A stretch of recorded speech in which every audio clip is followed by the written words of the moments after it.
읽었던 이 본문 가지고 강함보다 겸비함이 더 중요합니다는 제목으로 말씀을 전하겠습니다.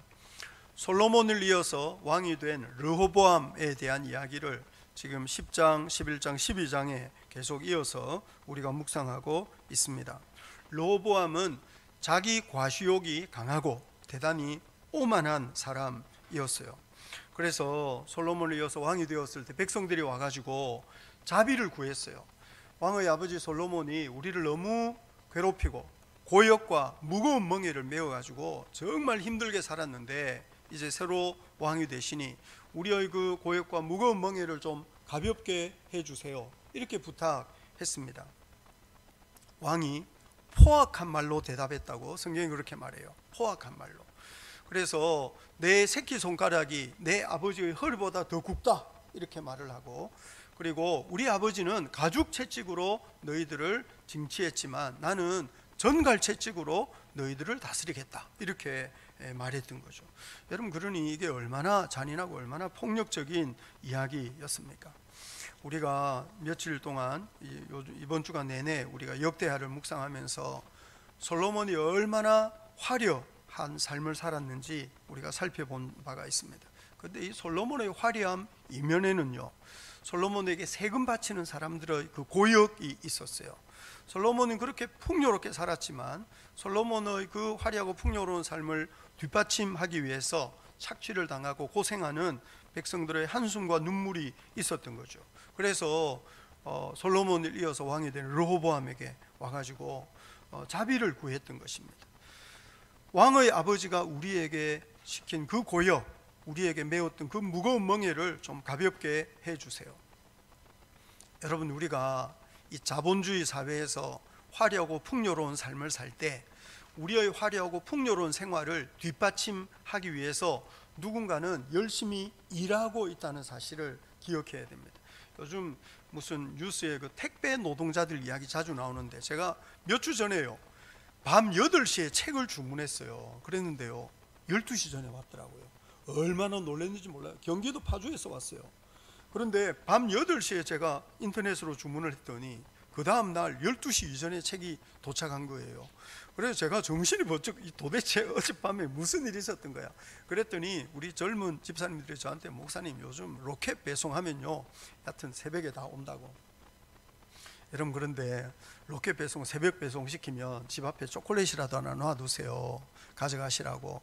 아니면 마스크라도 하나 놔두든지, 뭐 여하튼 뭔가 우리가 이렇게 편안하게 살 때 누군가는 우리를 위해서 얼마나 열심히 일을 하고 있다는 사실을 우리가 좀 잘 기억해야 될 필요가 있습니다.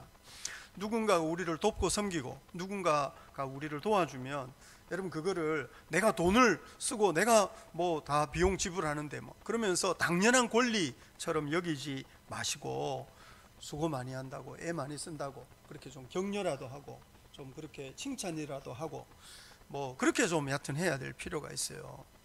험한 일을 하는 분들을 너무 함부로 대하는 것은 대단히 미성숙한 일입니다. 여러분, 누군가를 돕고 섬기는 일을 하는 사람이라고 해서 함부로 대하는 것은 대단히 미성숙한 일이라고요. 오히려 섬기는 일, 뒤에서 봉사하는 일, 남들이 하기 어려워하는 그런 험한 일을 하는 분들을 오히려 존중하고 잘 대해주는 그것이 얼마나 귀한 모습인지 모릅니다. 근데 솔로몬은요, 대단히 화려하고 풍요롭게 살았지만 그 이면에 아주 고생하는 사람들이 있었던 거죠. 그 르호보암이요, 오늘 본문 읽으면 41살의 왕이 됐거든요. 41살은 뭐 많다고는 할 수 없지만 최소한 그래도 세상 물정을 알만한 그런 나이였던 거죠. 그리고 고대 사회에서는요, 41살 상당히 많은 나이였습니다. 요즘이야 41살 젊다 그러지만 옛날에 평균 연령 뭐 그런 거 높지 않았을 고대 사회에는요 41살이 적은 나이가 아니었다고요. 그러면 세상 물정 알만하고, 그리고 좀 이렇게 다른 사람의 마음을 좀 헤아릴 줄도 알고 뭐 이렇게 해야 되는데 르호보암에게 그 정도 분별력이 없었던 거죠.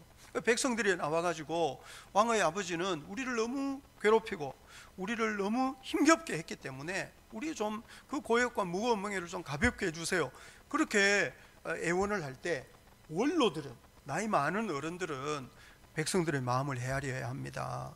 좋은 말로, 선한 말로 대답해야 됩니다. 이렇게 말을 했어요. 그런데요, 르호보암이 원로들의 말을 듣지 않고 자기와 함께 자라난 그런 또래들의 말을 들었던 거죠. 왕을 무시하지 못하도록 처음부터 세게 나가야 된다, 뭐 이런 이야기를 했겠죠. 그래서 이 르호보암이요, 그 자기 과시욕, 그 오만함을 부추기는 젊은 신하들의 말을 들었던 거예요. 결국에는 나라가 두 쪽으로 갈라졌어요. 여러분, 그래가지고 세력으로 따지자면요, 한 10대 2쯤 된 거예요. 그러니 12개 지파 중에서 10대 2 이렇게 된 거예요. 그래가지고 얼마나 나라 꼴이 이상해졌는지 모릅니다. 그리고 나라가 뭐 똑같이 나눠진 거 아니고 사실 10지파가 사는 북쪽이요, 훨씬 윤택하고, 이렇게 유다, 베냐민 있지만 베냐민은 수가 아주 작았어요. 그러니 유다 지파, 그러니까 다윗 집안, 자기 집안만 르호보암을 지지한 거라고 할 수 있어요. 그런데 예루살렘 이남으로는요, 거의 1년에 비가 한 번도 안 오는 그런 살 수 없는 척박한 광야거든요. 그러니 사실 르호보암은 세력이 아주 약화된 거죠.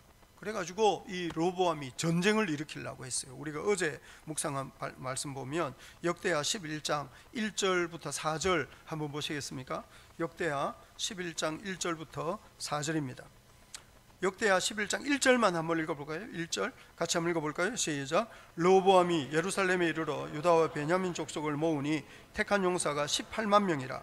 이스라엘과 나라를 싸워 나라를 회복하여 르호보암에게 돌리려 하더니, 그래서 전쟁을 해가지고 이제 잃어버린 북쪽의 10지파 찾아오겠다고 이제 18만 명이나 모았던 거죠. 그런데 이게 얼마나 중요한 상황인지 모릅니다. 그런데 하나님이요, 스마야를 보냈어요. 선지자를 보내가지고 전쟁하지 말고 너희들 지금 전쟁자 다 집으로 돌아가, 그랬던 거예요. 역대하 11장 2절부터 4절 한번 보시겠습니까? 역대하 11장 2절부터 4절입니다. 같이 한번 읽어볼까요? 시작. 여호와의 말씀이 하나님의 사람 스마야에게 임하여 이르시되, 솔로몬의 아들 유다 왕 르호보암과 유다와 베냐민에 속한 모든 이스라엘 무리에게 말하여 이르기를, 여호와께서 이같이 말씀하시기를, 너희는 올라가지 말라. 너희 형제와 싸우지 말고 각기 집으로 돌아가라. 이 일이 내게로 말미암아 난 것이라 하셨다 하라 하신지라. 그들이 여호와의 말씀을 듣고 돌아가고 여로보암을 치러 가던 길에서 되돌아왔더라. 여로보암을 치러 전쟁터로 나가다가 되돌아왔어요. 이게 지금 얼마나 이상한, 왕이 이제 18만 명을 모은 거예요. 왕에게 어떤 이 영토를 빼앗긴 것에 대한 상실감, 혹은 자기 권위를 무시한 것에 대한 복수심, 뭐 이런 거 있지 않았겠습니까? 그런데 전쟁을 포기하라 그러시는 거죠. 하나님이 전쟁하지 말고 각기 집으로 돌아가라, 이렇게 말씀하시는 거예요. 르호보암처럼 자기 과시욕, 르호보암처럼 그 오만함에 사로잡혀 있는 사람이 어떻게 전쟁을 포기할 수 있었을까요? 어떻게 이 선지자 하나님의 사람 스마야의 말을 들을 수 있었을까요? 저는 이 말씀 묵상하는데 아마 르호보암 혼자 들었으면 묵살했을지도 모르겠다.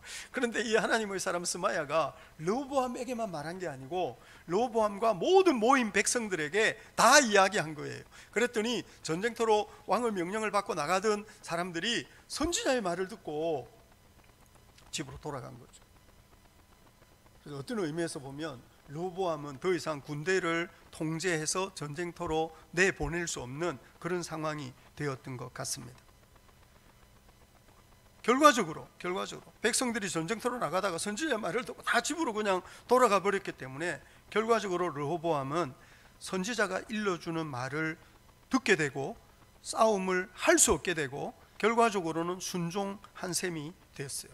그런데 이렇게 전쟁을 못하게 되었는데요, 덕분에 오히려 남유다가 더 강해졌어요. 그래가지고 어제 묵상했던 본문 보면 르호보암이 여기저기 성을 쌓고 요새를 만들었다고 그래요. 역대하 11장 5절부터 10절 한번 보시겠습니까? 역대하 11장 5절부터 10절입니다. 같이 한번 읽어볼까요? 시작. 르호보암이 예루살렘에 살면서 유다 땅에 방비하는 성읍들을 건축하였으니 곧 베들레헴과 에담과 드고아와 벳술과 소고와 아둘람과 가드와 마레사와 십과 아도라임과 라기스와 아세가와 소라와 아얄론과 헤브론이니 다 유다와 베냐민 땅에 있어 견고한 성읍들이라.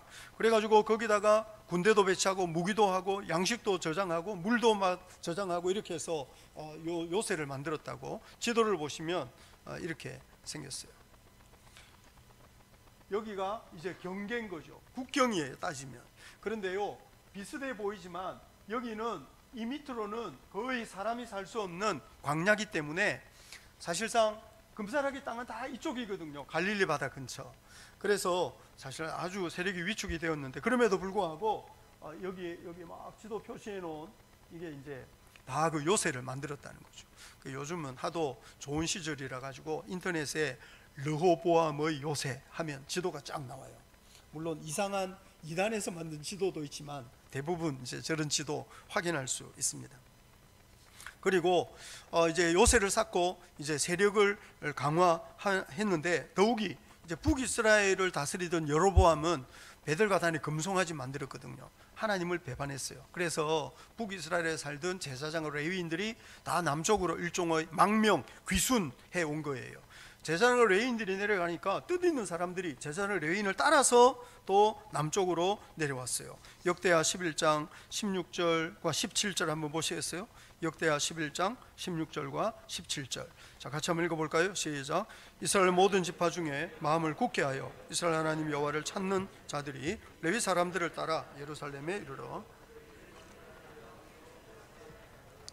그러므로 3년 동안 유다 나라를 도와 솔로몬의 아들 르호보암을 강성하게 하였으니 이는 무리가 3년 동안을 다윗과 솔로몬의 길로 행하였음이더라. 이 사람들이 따라와 가지고 르호보암을 도와서 아주 나라를 강하게 만들었어요. 그런데 참 아쉬운 거는 3년 동안만 그랬어요. 3년 동안. 왜 3년인지 모르겠어요. 아마 3년이 지난 뒤로는 사람들이 이제 하나님을 점점 잊어버리게 된 것 같아요. 오늘 본문 보면 르호보암이 17년 동안 왕노릇했거든요. 근데 17년 동안에 3년만 하나님을 섬긴 거죠. 자기 인생의 한 4분의 1 정도만 하나님을 섬긴 거예요. 나머지는 다 엉뚱한 짓 하고 살았다는 거죠. 여러분, 인생을 살아가면서 순종하는 기간보다 하나님을 잊어버린 기간이 더 많아진다는 것은 얼마나 아쉬운 일인지 모르겠습니다. 우리가 인생을 살아가면서 하나님 없이 자기 육체와 마음을 원하는 대로 사는 기간보다도 오히려 하나님을 염두에 두고 하나님께 순종하며 더 오래 더 길게 그렇게 살아가는 성도들이 될 수 있기를 바랍니다. 더 많은 세월을 믿음으로 살아야 하지 않겠습니까? 3년 그리고 하나님을 버리는 거죠. 여러분, 가끔씩 인생을 젊어서는 내가 신앙이 열심히 있었는데 그리고 그냥 주님을 떠나서 사는 그런 분들 있어요. 얼마나 안타까운지 모르겠어요. 그래서 맨날 첫사랑, 처음 사랑 이런 이야기 해요. 여러분, 첫사랑, 처음 사랑을 추억하며 살아갈 것이 아니고 오히려 여러분, 우리 인생의 더 오랜 세월을, 그리고 세월 지나갈수록 좀 더 경건하고 좀 더 선한 삶의 열매를 우리가 하나님께 드려야 하지 않겠습니까? 우리 교회에 대학 시절에 선교단체 활동하신 분들 꽤 있어요. 자기 대학 시절 선교단체 활동할 때 엄청 열심히 했다는 거예요. 그런데 그게 끝이에요. 그냥 맨날 자기 대학 시절 생각하고 있어요. 대학 시절에는 뭘 그리 열심히 했는지 모르겠어요. 제가 다 아는데 별로 열심히도 안 했는데 한 몇 년 지나면 자기 열심히 했다고 이렇게 말하는 것 같더라고요. 여러분, 그런데 우리가 인생을 살아가면서 내가 대학 시절에는 열심히 했어 이렇게 말하면서 식어진 가슴으로 살아간다는 것은 얼마나 안타까운 일인지 모르겠습니다. 정신을 똑바로 차려야 됩니다. 예수를 믿는다는 것은 오히려 세월 지나갈수록 주님을 더 많이 사랑하는 것 아니겠습니까? 세월 지나갈수록 정말 내 인생은 하나님을 떠나서 살 수 없고 내 삶의 뿌리가, 내 삶의 목적이 우리 주님을 영화롭게 하는 데 있다는 것을 우리가 세월 지나갈수록 더 뚜렷하게 배우고 마음에 새기는 그것이 바른 신앙생활이 아니겠느냐는 거예요. 르호보암은요 3년 주님께 순종하며 살다가 세력이 아주 이제 살만해진 거예요. 오늘 본문대로 하자면 견고하고 강해졌어요. 오늘 12장 1절 한번 보시겠습니까? 12장 1절 같이 한번 읽어볼까요? 시작. 르호보암의 나라가 견고하고 세력이 강해짐에 그가 여호와의 율법을 버리니 온 이스라엘이 본받은지라. 견고하고 강해졌어요. 그러니까 이 사람이요 옛날 시절 잃어버린 거죠. 자기가 얼마나 위태롭고 자기가 얼마나 힘겨웠는가 이거 잊어버렸어요. 사실상 르호보암이 견고하고 세력이 강해질 수 있었던 이유는 하나님이 다윗의 후손이어서 그나마 지키시고 돌보시고 그리고 뜻있는 사람들 보내셔가지고 함께 동력하게 하시고 뭐 이렇게 해가지고 르호보암의 나라가 견고하고 강해질 수 있었던 이유는 하나님의 은혜 때문이잖아요. 여러분, 그런데 이 사람이 강해지고 나니까 하나님을 잊어버리는 거죠. 여러분, 하나님이 복을 주시는데요, 그 복 때문에 하나님 잊어버리는 사람들이 있습니다. 여러분, 복을 받아요. 근데 복 때문에 하나님을 잊어버린다고요. 예를 들면 솔로몬 그랬어요. 솔로몬의 많은 지혜는 하나님이 주신 거죠. 솔로몬의 그 화려함과 풍요로움은 하나님이 주신 거예요. 그런데요, 솔로몬은 너무 똑똑해가지고요, 결국에는 하나님의 음성을 듣지 못하는 사람이 되었습니다. 르호보암도요, 선지자 나오거든요. 솔로몬의 인생에는 선지자 없습니다. 솔로몬은 너무 지혜로워가지고 남의 말을 듣지 않았다. 다 솔로몬 말은 듣고 싶어 했어요.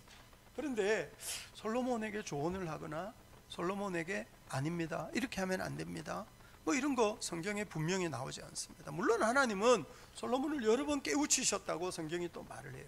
그렇지만 솔로몬은 귀를 기울이지 않았죠. 여러분, 우리 주변에 선지자가 있나요?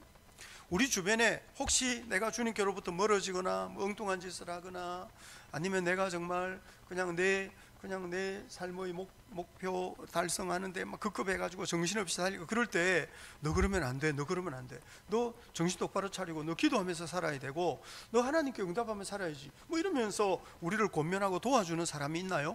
만약에 그런 사람이 있거든, 밥 한번 사줘야 돼요. 여러분, 그런 사람한테는 선물도 주고 정말 고맙다고 말도 하고 그래야 됩니다. 그런데 내가 막 멋대로 살고 내가 그냥 하나님 생각하지도 않고 그냥 열심히만 사는데도 불구하고 주변에 아무도 나한테 내 눈치 보며 말을 못한다, 여러분, 그러면요, 그거 대단히 위험한 일입니다.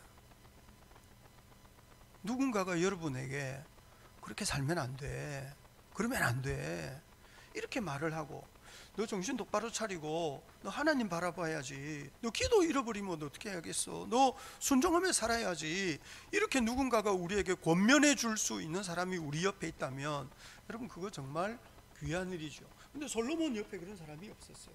솔로몬은 아주 거침없이 화려하게만 살았죠. 얼마나 멋진, 얼마나 화려한. 그런데 부럽기는 하지만 여러분, 그렇게 살면 안 됩니다. 은이 너무 많아가지고 길바닥에 돌멩이 같이 여기고, 금이 너무 많아가지고 장식용 방패 만들어가지고 얼마나 화려하고 풍요롭게 살았는지 모릅니다. 여러분, 인생을 살면서 자기 삶을 너무 화려하게 단장하지 않도록 조심해야 됩니다. 너무 액세서리, 너무 보석, 그거 너무 많이 막 자기를 치장하지 않도록, 그리고 막 자기 집을 너무 멋지게 꾸미지 않도록 조심해야 합니다. 세상에 굶주리는 사람이 얼마나 많고 세상에 가난한 사람은 얼마나 많고, 여러분, 선교지 소식 요즘 늘 자주 듣는데 우리는 마스크라도 쓰지만 마스크 구할 수 없는 나라들 얼마나 많은지 아십니까? 우리는 그나마 잘 먹고 살지만 이게 여튼 검사도 안 돼요. 이 코로나 검사가 안 되는 거예요. 그냥 코로나인 줄도 몰라요. 여튼 우리는 늘 방역 지침 막 문자 오고 뉴스에 나오고 코로나가 뭔지도 모른 채로 그냥 아프고 걸리고 죽고 그냥 죽는 거죠. 검사 안 하면 그냥 죽는 거예요. 이게 코로나인지도 모르고 그렇게 살아가는 사람. 그제 어느 선교지에서는 그 나라는 거의 50% 이상은 이미 다 코로나고 지역에 따라 80%도 있고, 그런데 검사가 안 되는 거예요. 검사 약이 어디 있어요? 약이. 여러분, 그런 나라들이 지금 부주기수. 여러분, 그런데 지금 여하튼 이게 전염병이 번지니까 경제활동을 하지 못하게 하니까 그런 나라들은 하루 벌어 하루 먹는 사람이 엄청 많거든요. 근데 이 하루 벌어 하루 먹는 사람이 할 일이 없는 거예요. 그냥 다 굶어요. 그냥 병 걸려 죽거나 굶어 죽거나 마찬가지. 이런 나라들이 지금도 많이 있습니다. 여러분, 그러니 이런 상황에서 그냥 내 안전, 내 풍요로움, 내 행복에 급급해서 살아가는 것은 죄가 될 수도 있는 거죠. 여러분, 이 화려함이나 풍요로움이 문제가 아니라 하나님이 왜 우리 삶을 이렇게 복되게 하셨는가 하는 것을 생각해야 되는 거죠. 솔로몬은 하나님께 기도해서 받은 복이잖아요. 그 지혜와 그 화려함은. 사실 왕노릇 잘하기 위해서 받은 복이거든요. 그런데요, 솔로몬은 처음에는 잘했는지 몰라도 나중에는 왕노릇 잘 못했어요. 백성에게 정말 고역, 무거운 멍에를 지웠던 왕이 된 거죠.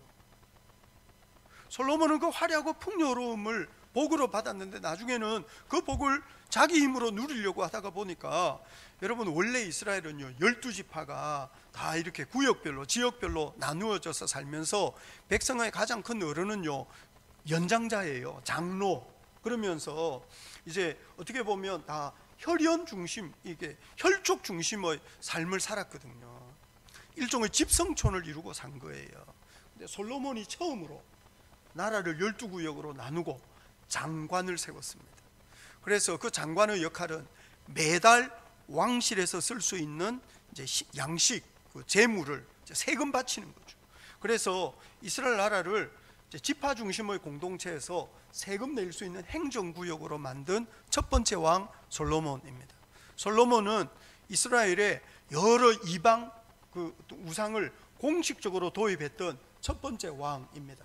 성경에 솔로몬이 성전을 건축했기 때문에 성전 건축 잘했다는 이야기밖에는 할 게 없어요. 다른 모든 것에서는 엄청 허물이 많은 왕입니다. 복을 복으로 누리지 못했습니다. 여러분, 복을 복으로 누리지 못하면요 복이 재난이 됩니다. 하나님이 왜 우리 인생에 복을 주시고, 하나님이 왜 내 삶을 평안하게 하시고, 하나님이 왜 내 삶에 이런 직분과 이런 지위와 이런 여러 가지 은혜를 주셨는가 하는 것을 잘 기억해야 됩니다. 모든 복은 사명으로 주어지는 것인데 솔로몬은 그 사명을 제대로 감당하지 못한 거죠. 사람이 변한 거예요. 어떻게 보자면. 여러분, 그러니 하나님이 잊어버린 거예요. 솔로몬이 분열과 갈등의 씨앗을 심었습니다. 그 삶은 화려했는지 몰라도 그 삶의 흔적은 아름답지 못했습니다. 그 삶은 화려했는데 그 삶의 흔적은 아름답지 못했다. 여러분, 많은 사람들이 가난하고 어려울 때는 하나님을 찾습니다. 살만해지면 인생을 즐기려고 합니다. 어렵고 힘들 때는 하나님을 찾지만 살만해지면 인생을 즐기고 싶은 거예요. 그래서 하나님을 떠나고 하나님을 잊어버립니다. 가난하고 어려울 때, 병들었을 때는 겸비한 마음, 가난한 마음이 돼가지고 하나님 앞에 머물러 있지만 뭔가 뜻을 이루고 성공하고 뭔가 좀 많은 것을 누리게 되면 마음이 분주해져 가지고요 점점 하나님을 떠납니다. 솔로몬이 그랬고 르호보암이 그랬습니다. 비록 자기 과시욕 강하고 오만했지만 선지자의 말을 들었을 때는 나라가 견고하고 세력이 강화될 수 있었어요. 근데 3년 결국에는 하나님을 버렸던 거죠. 여러분, 신명기도요 이런 일을 경고하고 있어요. 신명기 8장 11절부터 14절에 이런 말씀이 있죠. 같이 한번 읽어볼까요? 시작. 내가 오늘 네게 명하는 여호와의 명령과 법도와 규례를 지키지 아니하고 네 하나님 여호와를 잊어버리지 않도록 삼갈지어다.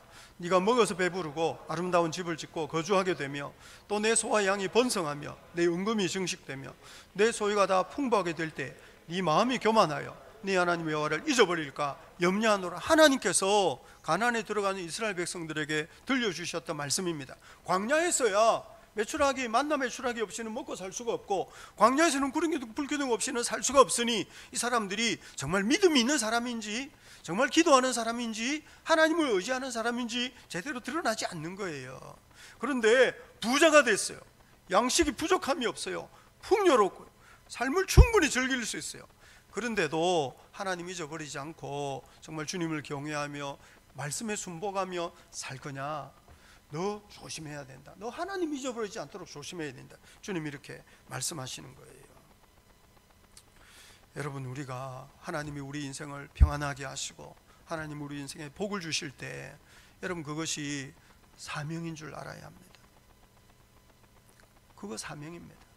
그거 잘못하면요 복이 재난이 됩니다. 복이 화가 됩니다. 오히려 가난하고 병들고 어려울 때는 주님 없이 살 수 없으니 기도하고 믿음으로 살려고 애를 많이 쓰는데요 화려하고 풍요로울 때 거침없이 살게 되면요 그거 더 위험한 겁니다. 그래서 가난보다 재물이 더 큰 시험이고요, 병보다 건강이 더 큰 유혹입니다. 고난과 어려움보다 평안함과 화려함이 더 큰 유혹, 더 큰 시험인 줄 알아야 합니다. 많은 사람들은 병이 시험인 줄 압니다. 많은 사람이 가난이, 어려움이, 고난이 시험인 줄 압니다. 여러분, 그런데 가난, 고난, 어려움, 그거는요 풀기 쉬운 문제인 거예요. 쉽게 말하자면 그거는 답이 뻔한 문제인 거예요. 그런데 여러분, 풍요로움과 건강과 화려함과 성공은 그거 정말 해결하기 어려운 시험입니다. 해결하기 어려운 시험. 여러분, 그러니 더 조심해야 되고 더 무서워해야 되고 여러분 더 신중해야 될 필요가 있다는 것을 기억해야 합니다. 르호보암이요, 어려울 때는 얕은 선지자의 말을 들었어요. 그리고 많은 믿음의 사람들의 도움을 받았죠. 그러다가 견고하고 세력이 강해지니까 하나님이 잊어버린 거예요. 근데 르호보암의 경우에는요 문제가 생겼어요. 당장 그래가지고 3년 동안 하나님을 섬기다가 하나님 버리니까 5년 차에 애굽 왕 시삭이 쳐들어왔어요. 근데 이것도 얼마나 큰 은혜인지 모릅니다. 문제가 생긴, 하나님을 버리니까 시삭이 쳐들어온 거예요. 오늘 본문 5절 한번 보시겠습니까? 5절. 자, 2절만 봅시다. 2절 같이 한번 읽어볼까요? 시작. 그들이 여호와께 범죄하였으므로 르호보암 왕 제5년에 애굽 왕 시삭이 예루살렘을 치러 올라오니, 범죄하였기 때문에 적이 쳐들어온 거예요. 이거 은혜입니다. 왜냐하면 이거 내가 죄를 지어서 당하는 재난이고 심판이구나 하는 거를 딱 알 수 있는 거거든요. 그런데요 대개는요 하나님을 떠나도 별 문제가 생기지 않습니다. 일반적으로는 우리가 뭐 예배를 드리지 않거나 기도를 하거나 큐티를 안 하거나 혹은 일반적으로는 그냥 육체와 마음을 원하는 대로 살아도 그냥 뭐 계속 승승장구할 수 있어요. 여러분, 그것이 더 무서운 겁니다. 만약에 우리가 하나님을 떠나서 죄를 지었는데 금방 막 정신이 번쩍 들거나 아니면 다리가 접질려 버리거나 막 코가 깨지거나 이러면 내가 이러면 안 되겠고 이렇게 하는 거예요. 그런데요 대개는 별 문제가 없습니다. 그게 더 무서운 거라고요. 그래서 하나님을 잊어버리고 살아도 괜찮은, 그거를 더 무서워해야 됩니다. 오히려 르호보암처럼 하나님을 버려서 범죄했는데 금방 문제가 생긴다 이러면 정신이 번쩍 들겠죠. 르호보암의 경우에는요 시삭이 쳐들어왔어요. 이 사람은요 세계사를 읽어보면 쇼생크 1세라고 표기가 되고, 이집트 역사에 보면 22왕조, 예를 들면 이성계가 조선을 건국한 것처럼 이 사람은 이집트 역사에서 22왕조를 건국한 왕입니다. 시삭. 우리 한글 성경에는 시삭으로 나오지만 세계사에서는 쇼생크 1세로 나오고, 이 사람이 이제 사실 예루살렘만 쳐들어온 게 아니고 이제 이 가나안 전역을 정복했어요. 그리고 이 사람이 자기가 어떻게 전쟁을 해서 승리를 거두었는가 하는 그 승전 기록을 지금 룩소에 가면 있는 그 신전에 이걸 상형 문자로 다 이렇게 기록을 해 놓았어요. 12장 4절 한번 보시겠습니까? 12장 4절 같이 한번 읽어볼까요? 시작. 시삭이 유다의 견고한 성읍들을 빼앗고 예루살렘, 유다의 견고한 성읍, 르호보암이요, 우리 금방 11장에서 제가 조금 전에 지도 보여드린 것처럼 여기저기 엄청난 요새 성읍을 쌓았다 그러잖아요. 그런데 아무 소용이 없었어요. 4절은요 유다의 견고한 성읍, 하나님이 지키시지 않으면 소용이 없는 거예요. 시편 127편 1절 한번 볼까요? 같이 한번 읽어볼까요? 시작. 여호와께서 집을 세우지 아니하시면 세우는 자의 수고가 되며 여호와께서 성을 지키지 아니하시면 파수꾼은 깨어있으며. 여러분, 많은 무기, 견고한 성읍, 그 성읍 그 요새에다가 양식과 물도 저장해 놓았지만 여러분, 그것이 우리를 지켜주는 것이 아니라 하나님이 우리를 지키시는 줄 믿으시기 바랍니다. 우리 인생의 요새, 인생의 방패, 정말 우리가 피할 만한 견고한 바위가 되시는 분은 하나님이신 거예요. 하나님께서 르호보암을 가르치시는 거죠. 네가 비록 세력이 강해져 가지고 저렇게 많은 요새, 저렇게 많은 무기, 저렇게 많은 군대 소용없는 거야. 하나님이 너를 지키시는 거야. 하나님이 르호보암에게 기회를 주시는 거예요. 여러분, 하나님이 우리를 깨우치실 때가 있습니다. 너 정신 똑바로 차려야 돼. 그러면서 우리 삶에 브레이크를 거실 때가 있다고요. 여러분, 그러면 알아들어야 됩니다. 아, 이게 지금 하나님께서 정신 차리라고 하시는 거구나. 하나님께서 내 삶을 깨우시는 거구나. 여러분, 오늘 본문 5절 한번 보시겠습니까? 5절 같이 한번 읽어볼까요? 시작. 그때 유다 방백들이 시삭의 일로 예루살렘에 모였는지라 선지자 스마야가 르호보암과 방백들에게 나와 이르되 여호와께서 같이 말씀하시기를 너희가 나를 버렸으므로 나도 너희를 버려 시삭의 손에 넘겨놓으라 하셨다 한지라. 유다 방백들이요 다 도망온 거예요. 피난 왔어요. 예루살렘으로. 남은 게 예루살렘밖에 없는 거죠. 그러니 도망을 왔어요. 선지자 스마야가 이거는 하나님이 하신 일이다. 이거는 우리가 하나님을 버렸기 때문에 하나님이 우리를 버리신 거야. 이렇게 말씀했어요. 하나님께서 르호보암에게 명백하게 말씀하신 거죠. 그랬더니요 르호보암과 방백들이 그 하나님의 말씀을 들었어요. 오늘 보면 6절 7절 한번 보시겠습니까? 6절 7절입니다. 같이 한번 읽어볼까요? 시작. 이에 이스라엘 방백들과 왕이 스스로 겸비하여 이르되 여호와는 의로우시도다 하며 여호와께서 그들이 스스로 겸비함을 보신지라. 여호와의 말씀이 스마야에게 임하여 이르시되 그들이 스스로 겸비하였으니 내가 멸하지 아니하고 저희를 조금 구원하여 너희 노를 시삭의 손을 통하여 예루살렘에 쏟지 아니하리라. 스스로 겸비, 스스로 낮추고 하나님이 의로우십니다. 하나님이 살아계시고 하나님이 하시는 일은 항상 의로우십니다. 주님이 우리를 징계하시고 주님이 우리를 돌아서라고 하시는 것인 줄 내가 믿습니다 하면서 주님 앞에 무릎 꿇은 거죠. 그랬더니 하나님께서 내가 저희를 조금 구원하겠다. 조금 구원하겠다는 것은 완전한 구원이라기보다는 위기에서 빠져나오도록 길을 열어주시겠다. 이렇게 말씀하신 거예요. 쳐들어와 가지고 솔로몬이 만든 모든 금방패 다 빼앗아가고, 그랬더니 왕이 뭔가 자기를 지킬 만한 것이 있어야 되잖아요. 노스로 방패 만들어 가지고 들고 다녔다는 이야기가 9절부터 11절에 나와 있습니다. 여러분, 르호보암은요 자기 과시욕이 강하고 오만한 사람이었습니다. 뭔가 왕 노릇 하고 싶었어요. 그런데요 꼬꾸라진 거죠. 하나님을 잃어버리면 여러분 우리 명예를 지킬 수가 없습니다. 하나님을 높여드리는 사람이 자기 명예를 지킬 수 있는 겁니다. 사람이요 하나님의 형상입니다. 하나님의 형상입니다. 사람이 하나님께 매일 때 우리 삶이 존귀해지는 줄 알아야 됩니다. 많은 사람들이요 자기가 하나님보다 더 높아지려고 그래요. 자기가 하나님이 되려고 그래요. 자기가 자기 삶의 주인공이 되고 싶은 거죠. 여러분, 아닙니다. 아닙니다. 우리 인생이 하나님께 매여 있는 줄 믿으시기 바랍니다. 우리가 하나님 덕분에 존재하는 인생인 줄 믿으시기 바랍니다. 하나님을 잊어버리면 사람의 삶이 비참해집니다. 여러분 생각해 보세요. 우리 성도들도 가끔씩 이렇게 상담을 하다가 보면 주변에 정말 자기를 괴롭히는, 여러분 그런데요 누가 다른 사람을 괴롭히는 사람이냐 하면 거침이 없이 사는 사람입니다. 거침없이 말하고 거침없이 행동하는, 어느 누구의 눈치도 보지 않는 사람이 우리 옆에 있으면요 그 사람이 우리를 힘들게 합니다. 하고 싶은 말 다 하고 하고 싶은 행동 다 하는, 어느 누구의 눈치도 보지 않고 자기 마음대로 행동하는 사람이 우리 주변에 있으면요 힘듭니다. 사람의 도리라는 게 뭡니까? 기준이 있고 지켜야 될 선이 있는 거예요. 우리 모든 사람이요 기준이 있고 지켜야 될 선이 있습니다. 예수 믿는 사람들은요 하나님이 우리 삶의 기준이고 하나님이 우리 삶의 권위가 되시는 거예요. 그래서 우리는 마음대로 말하고 마음대로 행동하지 않고 하나님을 생각하는 거예요. 하나님을 염두에 사는 거예요. 염두에 두고 사는 거죠. 그래서 우리는 뭐든지 마음대로 할 수 없어요. 이게 하나님의 뜻이냐? 이거 물어봐야 되는 거죠. 우리는 뭐든지 마음대로 할 수 없고 이게 정말 주님을 기쁘시게 할 만한 일이냐? 이렇게 질문해야 되는 거예요.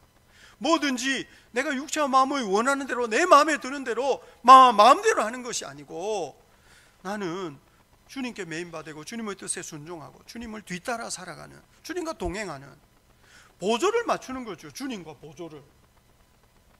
세상에 거침없이 사는 사람 부러워하지 마세요, 여러분.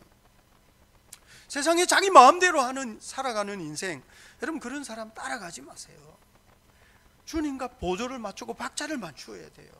주님을 염두에 둬야 된다고요. 모든 죄인은 거침없이 사는 사람입니다. 그리고 거침없이 사는 것이 문화가 되면 사회가 비참해지는 거예요. 삶이 지옥으로 변합니다. 그래서 우리는 권위 아래에 있는 사람, 우리는 하나님 아래에 있는 사람이죠.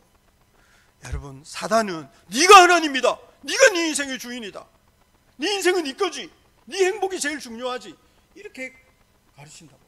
그 거짓말이에요. 거짓말이라고요. 인생의 가장 중요한 것은 내 행복이 아니고, 내 인생은 내 것이 아니고, 하나님이 지으신 인생이고, 하나님이 돌보시는 인생이고, 하나님이 인도하시는 인생인 줄 믿으시기 바랍니다. 많은 사람들은 내 인생에 좋은 일이 일어나느냐 나쁜 일이 일어나느냐 그거 생각합니다. 좋은 일이 일어나면 고마운 줄 알고, 슬프고 괴로운 일이 일어나면 그거는 아닌 줄 알아요. 오늘 같은 추수감사주일이에요. 여러분, 하나님께서 우리 인생에 베푸신 은혜가 얼마나 큰 것인지를 세어보는 것 대단히 중요한 일입니다. 오늘 같은 날은 절기잖아요. 그러니 오늘 오후에는 좀 머물러 서서 모든 일을 내려놓고 하나님께서 내 인생에 베푸신 은혜가 얼마나 큰 것인지를 하나하나 헤아려 보는 거 필요합니다. 그렇게 한번 해보세요. 감사 제목 30가지, 30가지 너무 작은가요? 100가지 적어서 저한테 보내시면 제가 상을 드리겠습니다. 100가지는 너무 많은가요? 그러면 감사 제목 50가지, 오늘 감사 제목 50가지 적어가지고 오늘 밤 12시까지 저한테 카톡 보내시면 제가 상을 드리겠습니다. 그런데요, 사람들이 좋은 일은 감사한 건 줄 알고 슬프고 괴로운 일은 감사한 것이 아닌 줄 압니다. 여러분, 우리는 인생에 좋은 일이냐 슬픈 일이냐를 질문하는 것이 아니고, 하나님이 내 인생을 어떻게 다듬으시고 하나님이 내 인생을 어떻게 인도하시느냐는 것을 질문해야 됩니다. 그래서 인생의 가장 귀한 복은 하나님이 나를 낮추시고 하나님이 생각하게 하시고, 그리고 하나님 앞에 무릎 꿇게 하시는 것이 가장 귀한 복인 줄 알아야 합니다. 많은 사람들은 인생에 좋은 일만 있어야 된다고 생각합니다. 아프리카 속담에 그런 말이 있다 그럽니다. 날마다 매일매일 해가 비치면 우리 인생은 사막으로 변할 거야. 인생에는 매일매일 해만 비치는 게 아니고 비가 오는 날도 있어야 되고, 여러분, 인생에는 여러 가지 예측하지 못한 일들이 있어요. 하나님은 기이한 은혜를 베푸시는 분이거든요. 하나님은 예측 불가능한 분이에요. 계산 가능하지 않아요. 하나님은 우리가 제어할 수 있는 분이 아니에요. 많은 사람은 신을 자기가 제어하려고 그래요. 그러니 우상숭배자가 되는 거거든요. 자기 삶을 자기가 통제하려고 그러는 거예요. 그러다 보니까 하나님께서 우리 인생에 베푸시는 기이한 은혜를 누리지 못해요. 경이로움을 잃어버리는 거죠. 하나님에 대한 경이로움, 하나님에 대한 놀라움, 이런 게 없어요. 왜냐하면 우리 인생은 너무 계산적이고 너무 자기가 통제할 수 있는 너무 편리한 삶을 자꾸 살려고 그러는 거예요. 편안한 인생을 살려고 그러는 거죠. 여러분, 그런데 인생은 우리가 통제하거나 우리가 계산하거나 우리가 제어할 수 없어요. 하나님은 우리가 제어하는 분이 아니거든요. 제어할 수 있는 분이 아니에요. 그러니 우리가 주님 앞에 겸비함으로 무릎 꿇고 사는 거거든요. 왜 사람들이 자꾸 강해지려고 그럽니까? 왜 사람들이 부자가 되고 왜 사람들이 능력 있는 사람이 되려고 그럽니까? 자기 삶을 그만큼 마음대로 자유롭게 통제하고 싶었어요. 여러분, 그런데 사실상 우리는 내 인생을 내가 마음대로 통제하지 못해도 상관이 없는 거예요. 왜냐하면 내 삶을 인도하신 하나님이 선하신 분이거든요. 그분이 의로우신 분인 거예요. 여러분, 내 인생을 내가 마음대로 통제할 수 없다고 해서 너무 불안해할 필요 없어요. 우리 삶을 다스리시고 우리 삶을 돌보시는 하나님이 의로우신 분인 줄 믿으시기 바랍니다. 주님이 의로우세요. 그 하나님을 신뢰하고 그 하나님께 순종하고 그 하나님 앞에 무릎 꿇고 사는 거거든요. 그러니 좋은 일이냐 나쁜 일이냐 그거 너무 고민하지 마시고, 하나님이 내 인생을 어떻게 다듬으시고 어떻게 인도하시는가, 주님이 내게 무엇을 가르쳐 주시는가 하는 것을 생각해야 돼요. 내 뜻대로 안 된다고 해서 실패라고 생각할 필요 없어요. 내 뜻대로 안 되면 주님, 내 뜻대로 하지 마시고 아버지의 원대로 되기를 원합니다. 그렇게 기도하시면서 하나님이 도대체 왜 이 일을 막으시고 왜 이 일은 안 되게 하시는가 하는 것을 곰곰이 앉아서 묵상하는 거죠. 그게 겸비함인 거예요. 내가 원하는 일이 일어나지 않는다고 해서 실패가 아니에요. 내 뜻대로 안 된다고 실패가 아니고, 여러분 괴롭고 슬픈 일이라고 해서 다 재난이고 벌이냐? 그것도 아니에요. 하나님이 살아계신 줄 믿으시기 바랍니다. 하나님이 살아계신데요, 그 살아계신 하나님은 자비하시고 의로우신 분이셔서 우리 삶을 다듬으시고 우리 삶을 양육하시고 기르시고 우리 인생의 걸음을 인도하시는 거거든요. 그러니 오늘 같은 날은 머물러 서서 하나님이 내 인생에 뭐라고 말씀하시고 내 인생을 어떻게 인도하시고 어떻게 다듬어 가시는가 하는 것을 깊이 묵상하면서 하나님이 우리 삶에 베푸신 은혜를 한번 헤아려 보는 거, 그거 대단히 중요한 일이죠. 여러분 언제든지 어느 때든지 주님 앞에 무릎 꿇고 주님의 얼굴 구하면서 우리 삶을 돌보시는 하나님 찬양하는, 그 하나님께 감사하는 저와 여러분 될 수 있기를 우리 주님 이름으로 축복합니다. 아멘, 아멘.